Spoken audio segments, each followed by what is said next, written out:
Ladies and gentlemen, welcome back to the other side of the coin and welcome to your latest Chelsea news. We've got some interesting topics to talk about. First of all, Cucurella's motivation, why he wants to win the Club World Cup. It is laid out right in front of you. We're going to talk about that. There's actually a very nice interview that's done with Cucurella, and he talks about a whole heap of things. Maybe we can cover that entire piece in a separate video, but do check that out. There's news in regards to Nkunku. Bayern Munich are still interested. There's news in regards to Nicholas Jackson, and there's news in regards to our ownership and our directors, why they're moving the way they're moving in terms of their policy, in terms of their project and whatnot. So we've got a lot to talk about. Let's kick things off from here, ladies and gentlemen. Cucurella. Why does he want to win the Club World Cup? Here's one of the reasons. We can we can have a gold badge on our T-shirt for 4 years, just like the fans have been saying. Win the Club World Cup and you can be deemed as the world champion for the next 4 years. It's a massive thing to have. It's a massive thing to have against our rivals as well. To showcase that badge for next 4 years is a big factor. I think this is a good thing to motivate the team. We can be the first team to win it as well. This is the inaugural, competition. This is the first one of its nature. This can give us confidence and energy. 100%, man. 100%. All of these things. Be the first team to win it. Everyone will remember the first team to win the Club World Cup in its new format. Have the right to have that gold badge on the jersey for the next 4 seasons and, showcase to everyone, well, we're the world champions. We're the world champions. And this competition will show you later on the amount of money that's been generated. It's not a Mickey Mouse competition one bit. You see the level of teams that have competed in this tournament. It's not a joke one bit. So I love this. I absolutely love this from Cucurella, and I hope the entire group is thinking that way, that, there's bragging rights. There's bragging rights up for grabs to be the Club World Cup champion. It's incredible. So I love this from Cucurella, and I hope the entire team, the entire coaching staff, everyone is focused and motivated in this manner. And look, it's more than that. It's another trophy as well to obtain. Huge. And the trophy looks amazing, by the way. That's just the logo. That's what's actually going to be on the shirt. But the trophy looks amazing as well. So, when you're in a winning momentum, when you're reaching finals, you want to be able to win these finals. So that in itself will be a huge, huge motivation as well. Ladies and gentlemen, let me know your thoughts about Cucurella's motivation and the thought of having that gold badge on your jersey for the next 4 years. I think it's quite sensational. Bayern are still monitoring Christopher Nkunku's situation and waiting for market opportunities. Nothing advanced, no offers, nothing has changed. Depends on incomings and outgoings. It's coming from Plenty Gold, Florian Plettenberg. He really hasn't said much here, has he? We know Bayern's interested in Christopher Nkunku, but there's no offers. There's nothing has changed. Waiting for market opportunities. There will be market opportunities. Look, Nkunku in recent times in the Club World Cup, he's actually played well. He actually plays well in this new system that Enzo Maresca has deployed in the Club World Cup. And we've explained that system multiple times in previous videos, in watch-alongs as well. So do check that out. I do still think Christopher Nkunku is going to get let go of. It is a World Cup season coming up. Christopher Nkunku wants to play on a regular basis, wants to represent France. I don't know if he's going to get the opportunity to play on a regular basis for Chelsea. What I mean by that is match in, match out. Bayern Munich with no Jamal Musiala for at least 6 months, approximately. There is most likely a role that's opened up over there where Christopher Nkunku can cement his position and play on a regular basis. So I still do expect Christopher Nkunku to move on, although I do think that in recent times he's looked pretty good at Chelsea. So let's see what happens. There will be a market opportunity, no doubts about that, for Bayern Munich to get the signature of Nkunku. How much will that market opportunity be? I think last time we talked about this situation where Nkunku to Bayern Munich, it was still about 40 million odd. So let's see if we can get about that 40 million pounds. I think that would be a reasonable price for Nkunku. So watch this space. I do still think Nkunku will leave Chelsea Football Club. Next up, AC Milan are interested in Nicholas Jackson, but are unlikely to be able to afford the striker. Yeah, look, I understand Chelsea's stance saying that the player is valued at 100 million, because when Ekitike is valued at that mark, why not? What has Ekitike done more than Nicholas Jackson? Look, there's no way we're going to get 100 million, but I think somewhere around 60 to 70 million is the right price for Nicholas Jackson. He's still got very, very good skill set. 100% he's got very, very good skill set. And I feel like this is probably the right time to part ways with Nicholas Jackson. I don't think he wants to be a backup option. He sees that he has started to become a backup option. But I agree. I agree with Guardian Sport here, most likely coming from Matt Law, saying that AC Milan are interested in Nicholas Jackson, but are unlikely to be able to afford the striker. Yeah, I get it. 60 to 70 million for AC Milan to spend on a striker, just one player, and in a season where I'm sure they're going to look to spend quite a bit smartly across quite a few players, because AC Milan wants to get back into the fold, get back into the Serie A, competitive nature of it, because last season was not a good season from AC Milan. So are they going to be able to fork out that level of money? I don't think so, ladies and gentlemen. I really don't think so. But watch this space, because I think we're on the verge of letting go of Nicholas Jackson. And I think Nicholas Jackson is probably looking for a next chapter as well, as specified by Fabrizio Romano.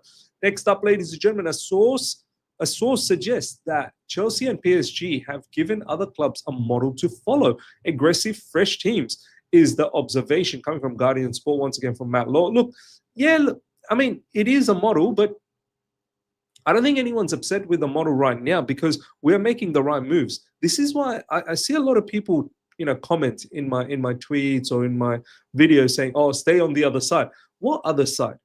Our owners and our directors have made a lot of mistakes since taking over. Only recently, it seems like they're making the right moves. It's taken them 4 seasons. This is the 4th season that's starting. The first 3, there was a lot of mistakes. Thomas Tuchel being sacked when he probably should have kept the job a little bit longer. Graham Potter then being selected, and he wasn't up for it.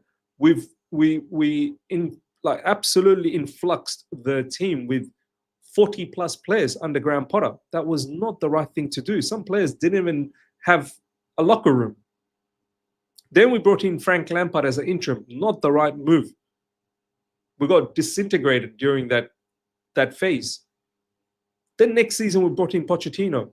We did a whole heap of other shenanigans along the way. We brought in a whole heap of kids that didn't make it to Chelsea Football Club, that some are still here. David Fofana, for instance. And so many others just didn't make it. Whole heap of shenanigans in terms of pure profit and whatnot, asset stripping. And then finally, we got Enzo Maresca, who's still a rookie. First season. This is going to be his 2nd season at top tier. And don't forget, last summer, the transfer window was pathetic, where we are trying to rectify that in this summer, getting rid of a lot of those players. So when I hear people say, "Oh, stay on the other side," I don't know what you mean, man. Every fan that's been annoyed had the right to be annoyed, because the stuff that we didn't need to be done. Now, finally, under Enzo Maresca and the players that we're finally bringing in this window, and looks like right at the end of last season, slowly but surely the mentality is changing. Slowly but surely we are making the right decisions. And now we look like a well-drilled team, but we still haven't done anything. As Matisse said in All You Can Eat Chelsea, we still haven't done anything. We still need to compete in the Premier League next season. We still need to compete in the Champions League. So as much as a source suggests that Chelsea and PSG have given our other clubs a model to follow, sure, but the model has been flawed initially. You see the model from PSG, it's not, excuse me, it's not all youth. They've got a good balance. And no one ever had issues with buying young players. Buy the most talented young players. Don't just buy any other young player. Sprinkle the team with a little bit of experience. And experience doesn't necessarily mean let's buy the next 30-year-old. No. Someone who's done it at the highest level, it matters. It really, really does matter to have those type of players. Having a whole heap of kids and underage, like immature players, they will not know sometimes how to handle certain situations. That's why it's important to have. You look at PSG. Donnarumma has been around for a long time. Marquinhos has been around for a long time. Hakimi has been around for a long time. Fabian Ruiz has been around for a long time. It matters to have that, and then you sprinkle all your Desiree Doués and your João Neveses and Pachos and a whole heap of other players that they have, the young players. So the model is good right now because the right decisions are being made. The model, if it was copied previously, I don't think would have been the right thing to follow. Chelsea laugh at the narrative about needing older players. They won the Conference League and are back in the Champions League. They appear to have bought well this summer and are pleased with the recruitment team, Winston Lee, Stuart Jewell, and Joe Shields. Look, yeah, this summer, we're getting rid of the right players and we're getting in the right players. But previously, we had every right to be upset. Players like Noni Madueke, players like Nicolas Jackson, look, they're on the way out now. They're on the way out. So I don't like this whole thing about Chelsea laugh at the narrative about needing older players. No one ever asked for 30-plus-year-olds. Like, there are certain players that are very good still. It's not about the age, it's about the experience. I think this is where sometimes Chelsea lack. But right now, some of the players that were around at Chelsea Football Club for a while, they're getting experience. Like your players like, Enzo Fernandez, for instance. He's now been around for a while. He's getting experience. Moses Caicedo is getting experienced. Reece James has become that stalwart. You know what I mean? Like that veteran now. So now it's starting to look okay.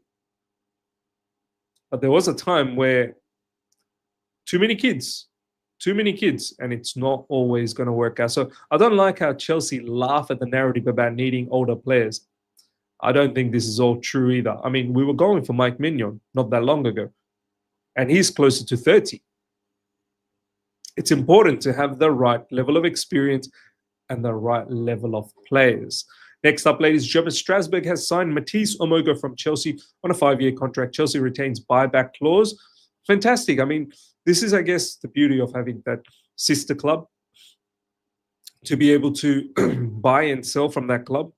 And at the same time, fix up your books as well by doing that. So I don't mind this. Omogo gets to go to Strasbourg, gets to work under Liam Rossignol, and hopefully turns out to be a very, very good midfielder, just the way Andre Santos turned out to be a very, very good midfielder. And now he's a fully fledged Chelsea player. So let's see what happens with Matias O Giroud. Good luck to him at Strasbourg. Last but not least, ladies and gentlemen, FIFA President Gianni Infantino, the FIFA Club World Cup has been a huge, huge, huge success.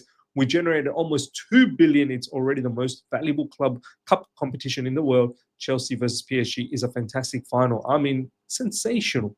It really has. To all the people that talk down on Club World Cup, it's been a fantastic tournament. I mean, of course, we're going to be a little bit biased because Chelsea were there and we've gone all the way to the final. We've got the final to play and hopefully we win it. But even if Chelsea weren't there, I think a lot of us would have watched it. I know I would have watched it. It's actually been a fantastic tournament. Yes, there are certain things they can work on. Are they always going to play in America? All of these, timeouts and suspensions and whatnot that happens due to weather and the heat. Is that always ideal? Probably not. But look at the money that's been generated. 2 billion. 2 billion has been generated. So it's a lucrative competition. There's no two ways about it. And all the rivals that want to laugh and moan, oh, this is such a Mickey Mouse competition. You're just saying it because you're not in it. You're not in it. If you're in it, yeah, you'd care. And you saw every club caring in this Club World Cup competition. Man City cared. Everyone cared. Real Madrid cared. Everyone cared. So it is a very, very lucrative competition. Ladies and gentlemen, let me know your thoughts about everything we spoke about, especially in regards to Cucurella's motivation, Bayern Munich's pursuit of Nkunku, and of course, Nicolas Jackson possibly leaving Chelsea Football Club. Let me know your thoughts. Smash up the like button if you're here for the first time. Subscribe. Hit the bell notification to stay in touch with all my content. Until next time, take care. See ya. Bye.